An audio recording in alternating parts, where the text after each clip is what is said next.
Shubh Prabhat, a very good morning to all of my dear listeners and my dear friends. Today we are here to proceed through further in our journey through the life of our master Shri Ramkrishna Paramhansa Dev.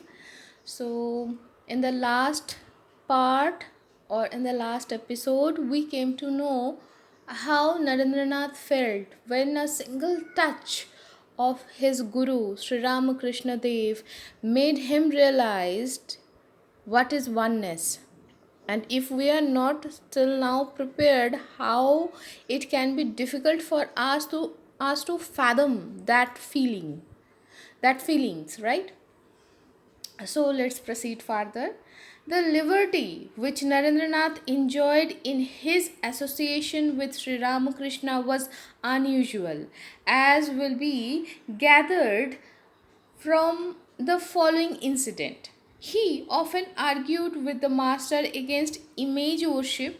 One day, when the latter could not convince him, he said, "Why do you come here if you won't acknowledge my mother?" Narendra replied, "Must I accept her simply because I come here?" "All right," said the master. "Ere long you shall not only acknowledge my blessed mother, but weep in her name." Then, addressing the other devotees, he said, "This boy has no faith in the forms of God and tells me that my supersensuous experiences are hallucinations. But he is a very fine boy of pure instincts. He does not believe anything unless he gets direct proof. He has studied much and is possessed of great judgment and discrimination."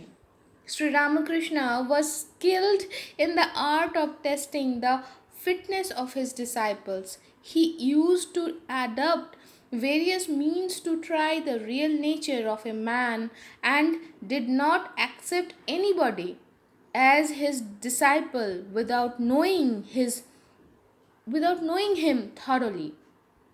Even Narendranath had to pass through his ordeal before the master placed his trust in him. As an instance of this, we may cite the following. The arrival of Narendranath at Dakshineshwar was always hailed by Sri Ramakrishna with intense joy and exaltation of spirit. Even seeing him from a distance, the master's love would flow out and, as it were, enfold him. Often he would be overcome by emotion at the sight of Narendra and stammer, here comes Na," unable to complete the sentence, and would then enter into samadhi.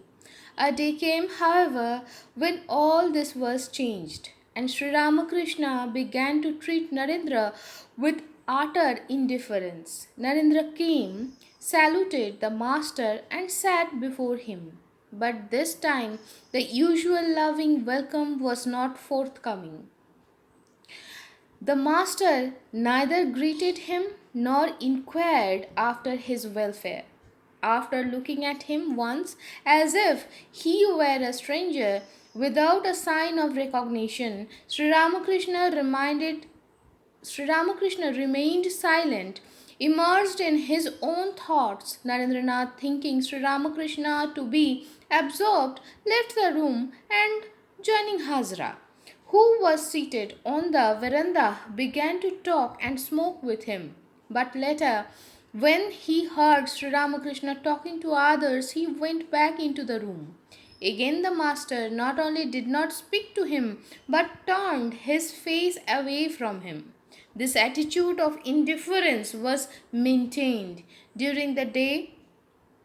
Towards evening, Narendranath, after saluting the master, returned to Calcutta. A week later, when he came again, he found Sri Ramakrishna's attitude towards him unchanged. He spent the day conversing with Hazra and others, and before dusk returned home. The third and the fourth time it was the same. But Narendranath showed no resentment and continued to visit Sri Ramakrishna as usual. Between these visits, Sri Ramakrishna sometimes sent to his home to inquire after his welfare, but whenever Narendra came near him, he treated him with indifference. This went on for more than a month.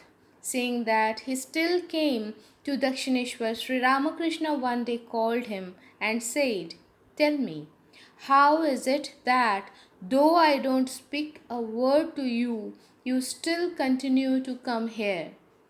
So, what was his reply? We will come to know in the next episode. Till then, be happy, be jolly, and please have the faith in the process, because this process is laid down by the Almighty, not by us, or it is not being planned by us, which is within the maze. Okay, so with this, I must say, be happy, be jolly, and keep praying. Shubhaya Bhavatu.